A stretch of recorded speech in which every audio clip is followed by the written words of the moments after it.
Imagine this. You're a school counselor. That's hard to imagine, isn't it? You're a school counselor and you've just received an email. It came from a teacher about a student. We'll call him George. And George used to be a star pupil, but lately he's missing more and more days of school. His parents are saying that he's just not feeling well randomly, but something else is going on. This scenario might feel really familiar because it's happening everywhere. Nearly 1 in 3 students is now missing 10% or more of the school year. But the question that we've been trying to answer in schools isn't the right one.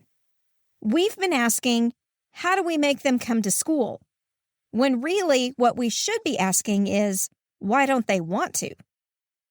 The truth is, when you look deeper, you realize that school refusal often isn't about laziness or defiance.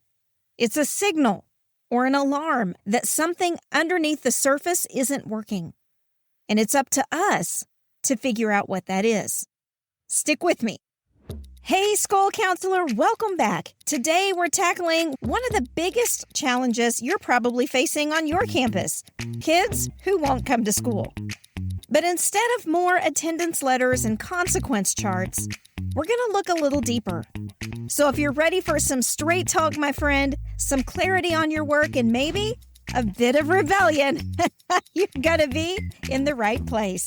I'm Steph Johnson, and this is the School for School Counselors podcast. You've probably been on one of these calls with a parent when they say something like, he just won't get out of bed. There's nothing I can do.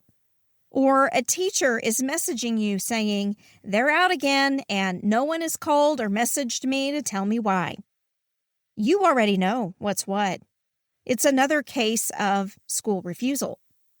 And while the pandemic may have exposed some of the cracks in students' motivation to attend school, what we're seeing right now is so much bigger. We are watching an entire generation of students wrestle with anxiety, loss of structure, and shifting perceptions of not only safety, but of industry.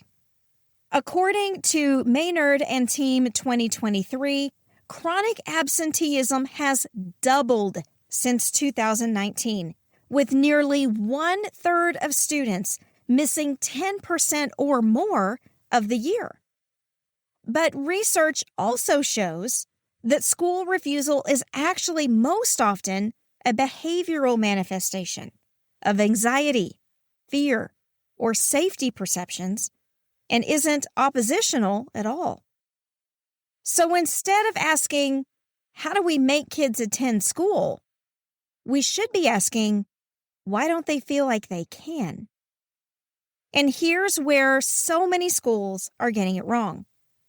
We have historically treated attendance like a compliance issue when it's actually a safety signal.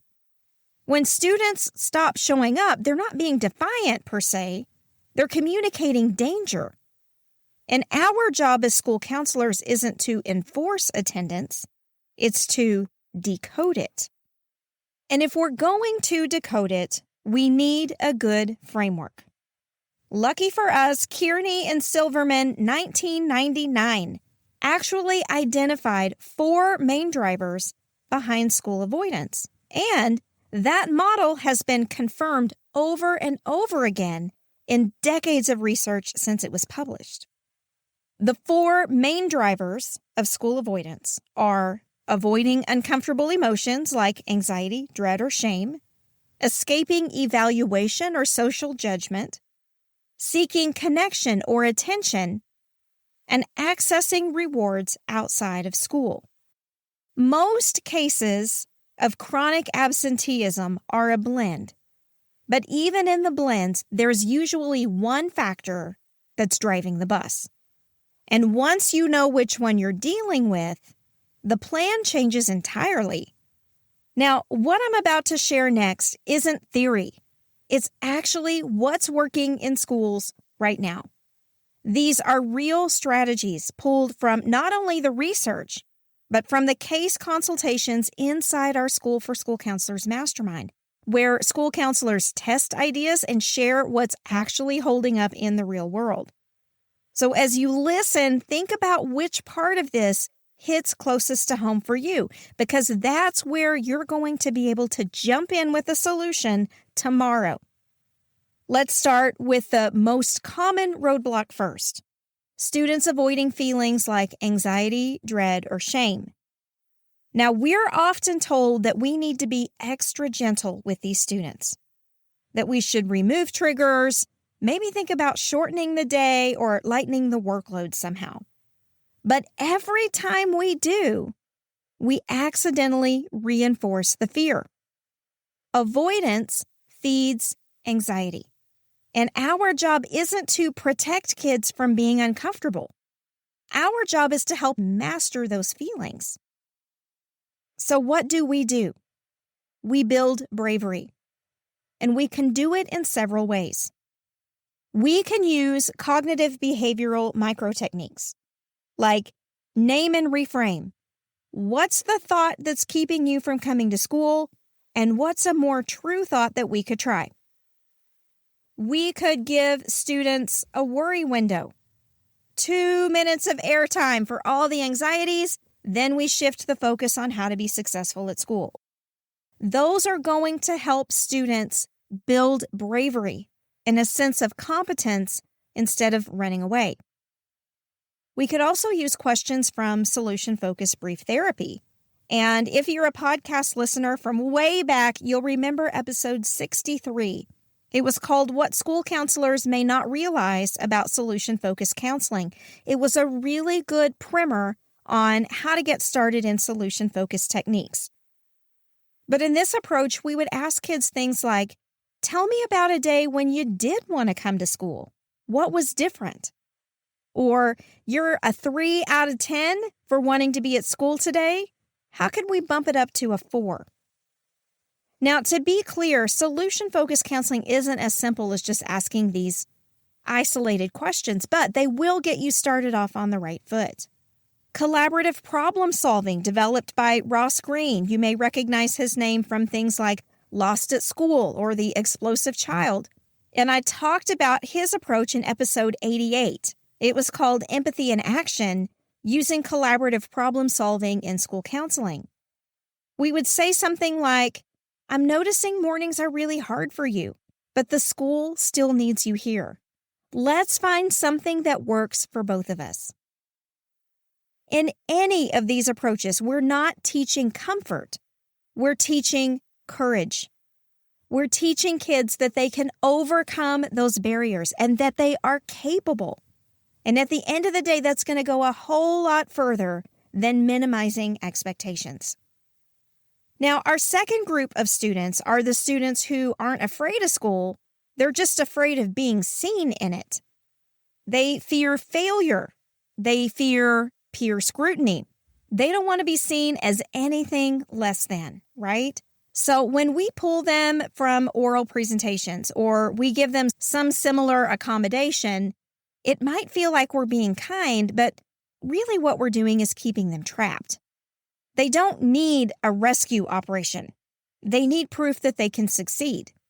So let's engineer some early wins for these folks. Let's pre-practice presentations or group work in our offices. Let's practice peer interactions so they know how to handle whatever it is they're worried about coming around. Let's work to normalize imperfection, that it's not always about winning the race or doing things perfectly or having a certain persona around campus. Gonzalez and Team 2018 found that interventions targeting perceived competence directly improved not only attendance, but self-efficacy. Confidence is the antidote to avoidance. Now, in our third group of students, and we usually see this in the younger set, students are refusing school not to rebel, but to try to stay safe. They're anxious. They're craving connection. And while we like to defer to parents and assume that they know best, that's not always true.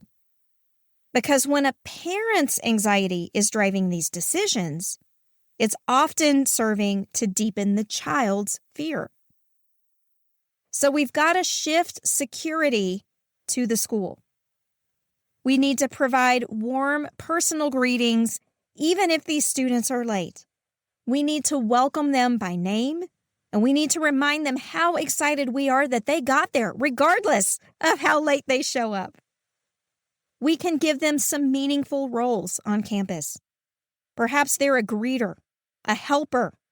Maybe they're the fish feeding captain. Maybe they serve as a peer mentor to someone else on campus. And then we need to coach parents to hold a calm and consistent line at home. We need to teach them to be almost boring in their responses to their child's cries of not wanting to go to school. I'm sorry you don't want to go, but you're safe there. I'll see you after school. And that's it.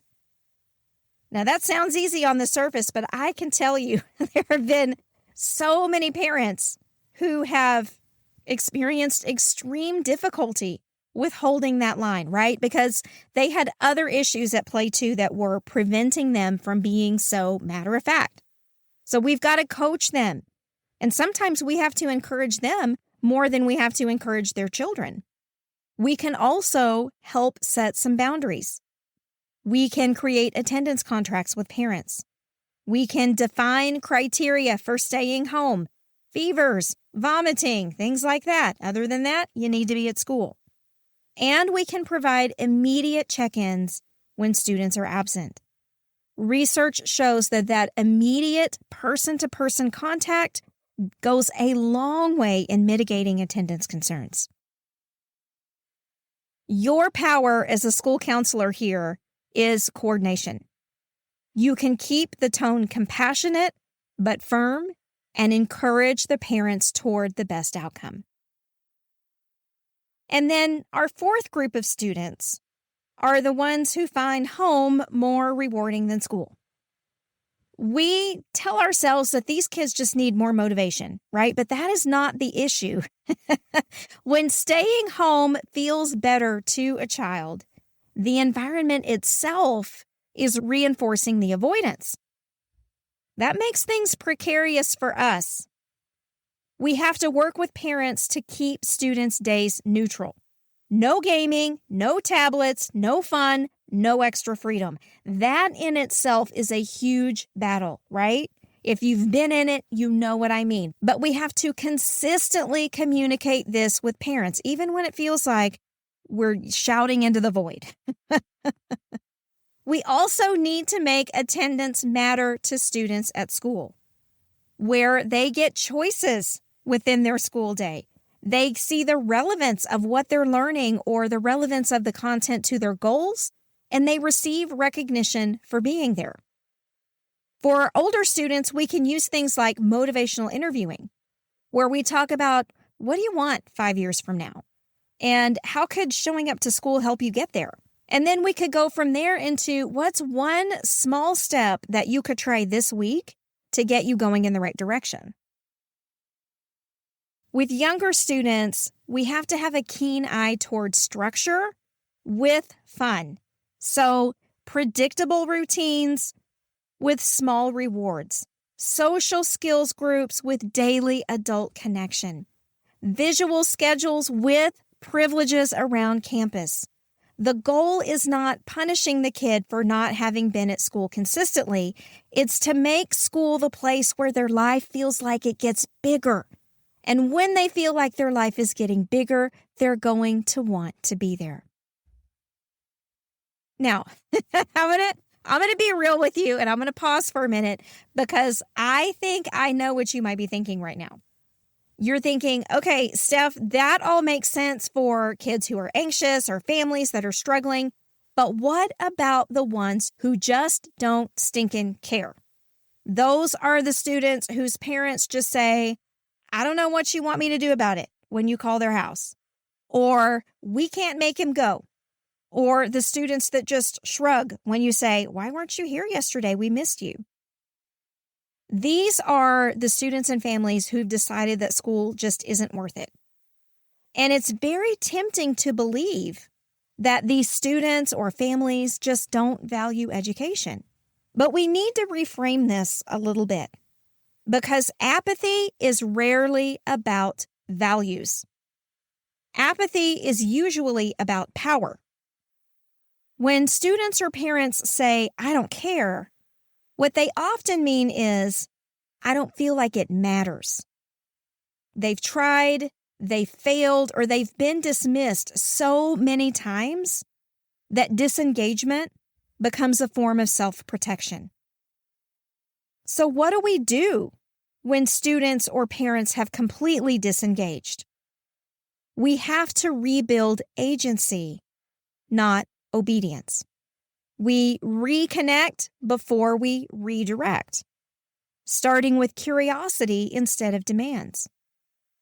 What's your morning like before school? When was the last time you actually enjoyed coming to school? How can you tie their attendance to the things they care about? Their friends, their jobs, their sports, their independence, so that they understand that every day they attend is building the skills that are going to get them where they want to go. We got to give them a sense of power with small choices. Do you want to come in my office for 5 minutes, or you want to head straight to class? Do you want to go to lunch in the lunchroom, or do you want to come eat in a quiet place? And then we stay calm, predictable, steady, even when they test our patience. Even when we feel like we do not understand where they are coming from. And we have to be prepared to work the long game. When families appear disengaged, we got to look for what's underneath. Is it transportation? Is it unstable housing? Is it mental health concerns? Is it work conflicts? Apathy is often the armor that is hiding exhaustion. So if it looks like they don't care, don't just immediately write them off. Start smaller with curiosity, relevance, power, respect, and then hold steady in the long game. Care enough for both of you until the student can meet you halfway. Saying, "I don't care," is not a wall. Y'all, that's a wound. And we are in the business of healing. We should not be in the business of judging. And just to add an extra layer onto this, sometimes we have something called parental accommodation at play. And when you're feeling just a hint of, "I don't want to go to school," and your parent immediately rushes in and says, "Oh, well, that's okay. You don't have to." That's parental accommodation. That strengthens avoidance. The research says that parental accommodation worsens anxiety, and that reducing that accommodation improves both anxiety and attendance. So we may have to coach the parents as we're going through this process. We may have to tell them things like, "Hey, I know mornings are tough at your house, but the fastest way out of this fight is making sure they come to school regularly." Validate the parents' emotions, their potential anxieties, but redirect their action and rehearse those conversations with the parent. Just like you would rehearse it with the students, rehearse it with the parent. You don't need to be fighting them to get their students in school. You need to teach them to fight their own fear effectively. Now, is that an official stance of the school counselor's role on campus? Not exactly, but we're playing the real world game here, right? Not the mandated list of appropriate and inappropriate responsibilities. What's important to me is best outcomes for students. If that means I spend 4 or 5 phone calls with a parent coaching them through what happens next, I guess that's what that means. All right, so then let's zoom out a little bit. You should not have to be the attendance police, right? But you are the pattern interpreter. You're the connector between all of these people and all of their feelings. And you may not be able to fix every case, but you will change trajectories.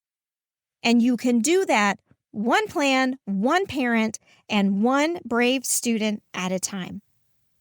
Now, if this episode has you motivated and you're thinking, "Man, I could use a system for this," you're right.